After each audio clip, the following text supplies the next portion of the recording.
Dal recente decreto energia arriva una nuova doccia fredda per il Veneto. Il provvedimento, approvato mercoledì scorso dal Consiglio dei Ministri, sblocca definitivamente la trivellazione alle 9 miglia marine e questo consente di autorizzare nuove concessioni, rimuovendo il divieto di estrarre gas nel Golfo di Venezia. Un provvedimento quindi che amplia quanto già previsto dal decreto aiuti e che riporta in primo piano il braccio di ferro sul rischio subsidenza, l'abbassamento del livello della costa, che vede da una parte il Veneto con il presidente della regione Luca Zaia predicare prudenza e dall'altra il governo guidato da Giorgia Meloni spingere per la ripresa delle estrazioni di gas in Alto Adriatico. Il decreto energia infatti prevede l'estensione dell'area interessata, l'apertura a nuove concessioni, finora si parlava solo di riattivazione di concessioni dormienti, e la riduzione della distanza dalla costa. Viene inoltre definito l'iter amministrativo e i tempi per il via libera.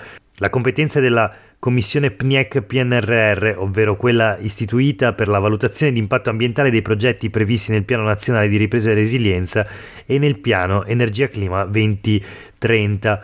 Quanto ai tempi previsti, per l'ok si parla di 3 mesi.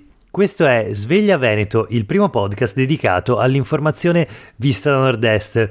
Io sono Jack Calcetto, oggi è venerdì 1 dicembre 2023. La prima notizia del giorno riguarda il braccio di ferro fra la Regione Veneto e il governo Meloni sulla vicenda delle trivelle in Alto Adriatico. Allora abbiamo letto alcuni stralci dell'articolo di Matteo Marian per i quotidiani del gruppo NEM di oggi. Trivellazioni e blitz. Roma estende l'area nel Golfo di Venezia, nuovo alt del Veneto. Il decreto energia sblocca e amplia le restrizioni in Adriatico.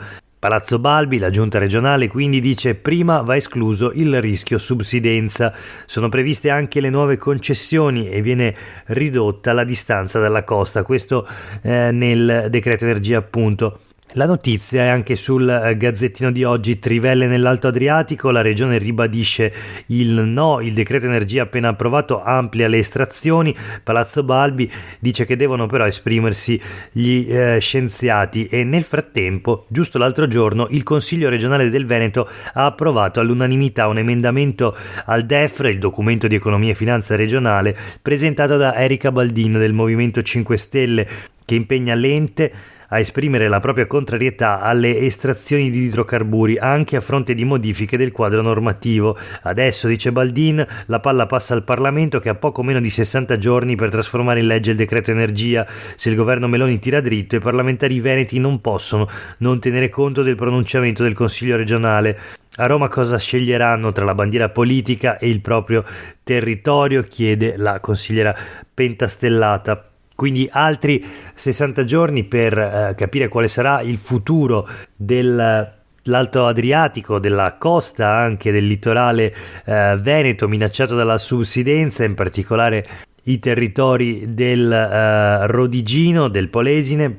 Nel frattempo noi proseguiamo la rassegna stampa di oggi, sempre con una notizia che riguarda la politica regionale, altri bisticci all'interno della destra che governa in Veneto e a Roma, non solo appunto sulla vicenda delle trivelle che vede su 2 posizioni completamente distinte il governo nazionale di Giorgia Meloni e quello regionale di Luca Zaia, ma anche all'interno della maggioranza dello stesso Zaia si aprono le prime fratture. Non sono le prime a dire il vero, ma insomma aumentano gli scricchiolii. Allora vediamo sulle pagine dei quotidiani del gruppo NEM un articolo di Enrico Ferro. Il titolo è molto eloquente: l'emendamento disobbediente che spacca la maggioranza di Zaia. Di cosa si parla? Sono scintille sulla discussione del DEFR, il piano programmatico del bilancio.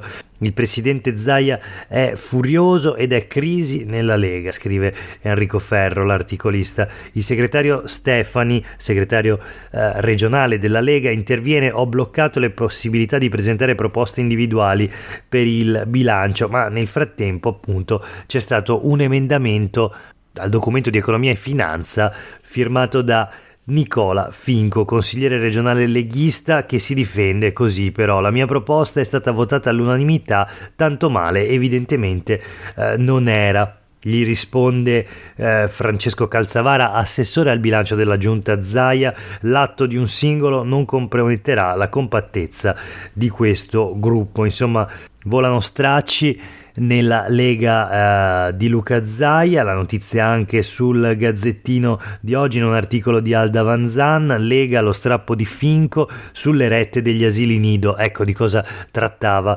l'emendamento. Un emendamento che ha creato tensione perché non era concordato con la maggioranza, poi però si è arrivati al voto unanime.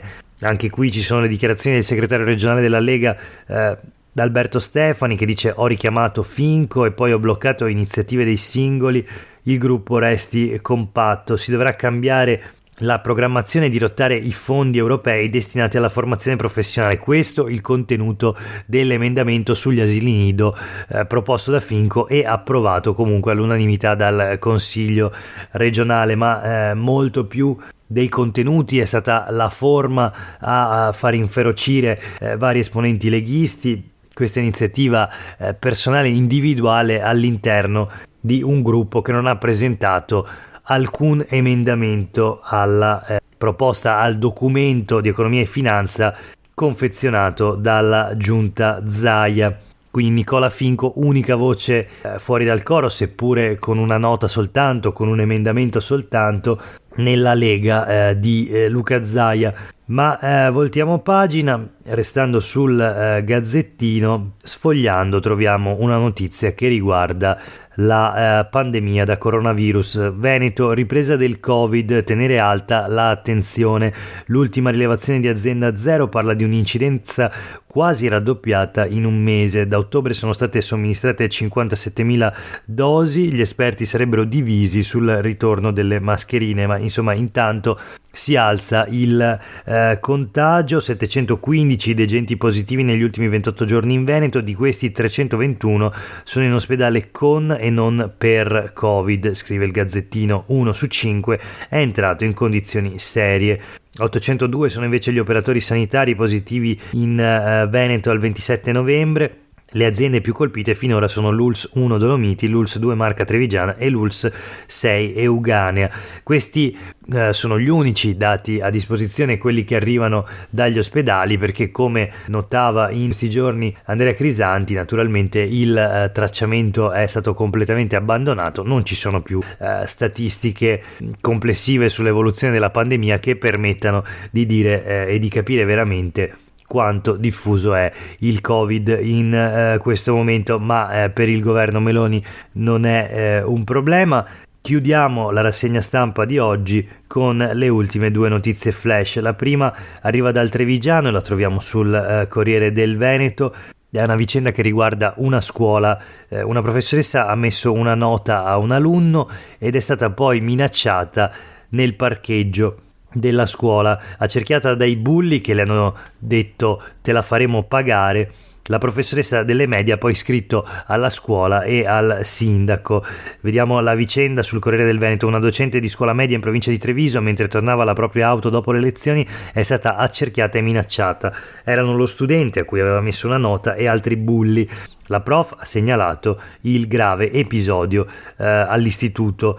Eventuali azioni disciplinari saranno ora discusse in consiglio di classe e coi genitori, fa sapere la direzione della scuola.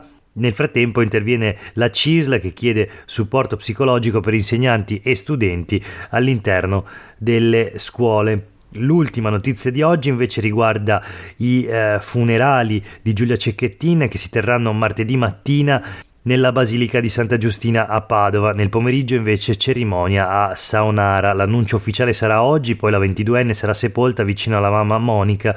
Non è ancora confermata nel frattempo la presenza della Presidente del Consiglio Giorgia Meloni. Per oggi è davvero tutto, grazie per aver ascoltato questa puntata di Sveglia Veneto. A tutte e tutti voi una buona giornata e un buon fine settimana.